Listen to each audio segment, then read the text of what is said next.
ചാലിയാർ പുഴയുടെ തീരത്ത് ഇപ്പോൾ അഗ്നിരക്ഷാ സേന ബോട്ടിറക്കി തെരച്ചിൽ നടത്തുന്നു എന്ന വാർത്ത വരുന്നു. സമീർ ബിൻ കരീം ചാലിയാറിൽ നിന്ന് നമുക്കൊപ്പം ചേരുകയാണ്. സമീർ, വിശദാംശങ്ങൾ എന്തൊക്കെ? ചാലിയാർ പുഴയുടെ മമ്പാട് ഓടായിക്കൽ ഭാഗത്താണ് നിലവിൽ NDRF പുറമെ ഫയർഫോഴ്സ് കൂടി നിലവിൽ തിരച്ചിൽ നടത്താനായി എത്തിയിരിക്കുന്നത്. ഫയർഫോഴ്സിന്റെ ഡിങ്കി ബോട്ട് ഈ ചാലിയാർ പുഴയുടെ മധ്യഭാഗത്തിലൂടെ പോകുന്ന ദൃശ്യങ്ങളാണ് നമ്മൾ ഇപ്പോൾ കാണുന്നത്. ഇവിടെ വെള്ളത്തിൽ എന്തെങ്കിലും ശരീരഭാഗങ്ങളോ എന്തെങ്കിലും സംശയാസ്പദമായ എന്തെങ്കിലും ഉണ്ടോ എന്നുള്ളതാണ് പ്രധാനമായും ഈ ഫയർഫോഴ്സിന്റെ സംഘം പരിശോധിക്കുന്നത്. സമാനമായ രീതിയിൽ കര കേന്ദ്രീകരിച്ചും ഫയർഫോഴ്സും ഒപ്പം തന്നെ മറ്റുള്ള സന്നദ്ധ വളണ്ടിയർമാരും നിലവിൽ പരിശോധന നടത്തിക്കൊണ്ടിരിക്കുകയാണ്. നിലവിൽ ഈ ഭാഗത്ത് ഫയർഫോഴ്സിന്റെ ഒരു എഞ്ചിൻ ഘടിപ്പിച്ച ഡിങ്കി ബോട്ടാണ് നിലവിൽ തിരച്ചിലിനായി എത്തിയിരിക്കുന്നത്. ഇന്ന് രാവിലെ ഏതാണ്ട് 9 മണിയോട് കൂടെയാണ് ചാലിയാർ പുഴയിലുള്ള തിരച്ചിൽ ആരംഭിച്ചിരിക്കുന്നത്. നമ്മളിപ്പോൾ നിൽക്കുന്ന ഈ ബോട്ട് കാണുന്നതിന് മറുവശത്ത് NDRF നിലവിൽ തിരച്ചിൽ നടത്തിക്കൊണ്ടിരിക്കുകയാണ്. ഇവിടെ ഈ ഓടായിക്കൽ റെഗുലേറ്റർ കം ബ്രിഡ്ജിന്റെ പാലത്തിന്റെ തൂണിനോട് ചേർന്ന് വലിയ മരത്തടികളെല്ലാം തന്നെ ഈ ഉരുൾപൊട്ടലുണ്ടായ സമയത്ത് അടിഞ്ഞുകൂടിയിരുന്നു. അവ നീക്കം ചെയ്യുന്ന പ്രവൃത്തിയാണ് ഈ ഒരാഴ്ച പിന്നിടുമ്പോഴും പുരോഗമിച്ചുകൊണ്ടിരിക്കുന്നത് എന്നുള്ളതാണ് ഏറെ പ്രധാനപ്പെട്ടതായിട്ടുള്ള ഒരു കാര്യം.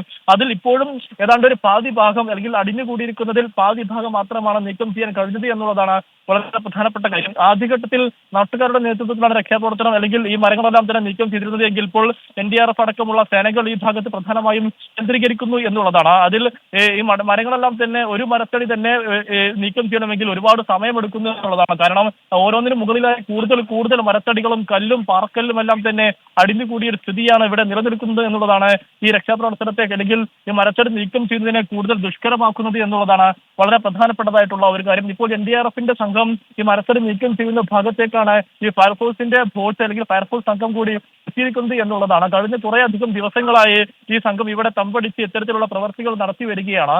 ഇന്ന് പ്രധാനമായും പോത്തുകൽ മുതൽ നിലമ്പൂർ വാഴക്കാട് വരെയുള്ള ഭാഗത്താണ് പ്രധാനമായും ഇന്ന് തിരച്ചിൽ നടക്കുന്നത്. നമ്മൾ നിൽക്കുന്ന ഭാഗത്ത് മാത്രമാണ് നിലവിൽ ഈ ഫയർഫോഴ്സും NDRFും എല്ലാം തന്നെ പ്രധാനമായും തിരച്ചിൽ നടത്തുന്നത്. മറ്റുള്ള ഇടങ്ങളിൽ ഈ ചാലിയാർ ഒഴുകിപ്പോകുന്ന ഭാഗത്തുള്ള തദ്ദേശ സ്വയംഭരണ സ്ഥാപനങ്ങളിലെ ജനപ്രതിനിധികൾ സന്നദ്ധ പ്രവർത്തകരും ചേർന്ന് പ്രാദേശികമായുള്ള തിരച്ചിലാണ് മറ്റിടങ്ങളിൽ നടക്കുന്നത് എന്നുള്ളതാണ് വളരെ പ്രധാനപ്പെട്ടതായിട്ടുള്ള ഒരു കാര്യം. ഇതുവരെ ഒരു ശരീരഭാഗമോ അല്ലെങ്കിൽ ശരീരമോ കണ്ടെത്തിയിട്ടില്ല എന്നുള്ളതാണ്. ഇന്നലെ 2 ശരീരഭാഗങ്ങൾ മാത്രമാണ് ഇന്നലത്തെ തിരച്ചിൽ കണ്ടെത്താനായത്.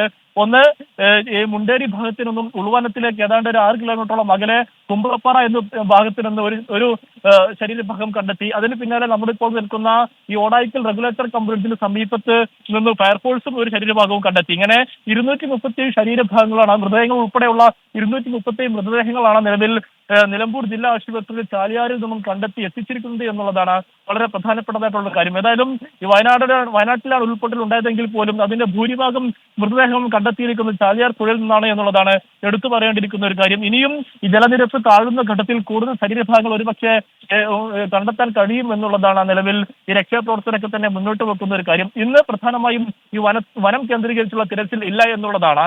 അവിടെ ഈ വനത്തിനുള്ളിൽ നിന്നും എന്തെങ്കിലും സംശയാസ്പദമായോ അല്ലെങ്കിൽ എന്തെങ്കിലും സൂചന ലഭിക്കുന്ന ഘട്ടത്തിലായിരിക്കും വനത്തിലേക്ക് തണ്ടുപോട്ട് അടക്കമുള്ള സേനകൾ പോയി തിരച്ചിൽ നടത്തുക എന്നുള്ളതാണ്. ഇന്നലെ കുമ്പളപ്പാറ ഭാഗത്ത് ആദിവാസി കുടുംബങ്ങൾ ശരീരഭാഗം കണ്ടു എന്ന് അറിയിച്ചതിന്റെ അടിസ്ഥാനത്തിലായിരുന്നു അവിടങ്ങൾ കേന്ദ്രീകരിച്ച് തണ്ടുപോട്ട് പോവുകയും അങ്ങനെ തിരച്ചിൽ നടത്തുകയും ശരീരഭാഗം കണ്ടെത്തുന്ന ഒരു സാഹചര്യം ഉണ്ടായത് എന്നുള്ളതാണ്. ഏതായാലും നിലവിലും ഇന്നും പ്രാദേശികമായുള്ള തിരച്ചിൽ അതോടൊപ്പം തന്നെ ചിലയിടങ്ങളിൽ മാത്രം ഊർജിതമായ NDRFന്റെയും ഫയർഫോഴ്സിന്റെയും തിരച്ചിലും ഇന്നും പുരോഗമിച്ചുകൊണ്ടിരിക്കുകയാണ്. ഓക്കെ, സമീർ ബിൻ കരീമാണ് ചാലിയാർ നമുക്കൊപ്പം ചേർന്നത്.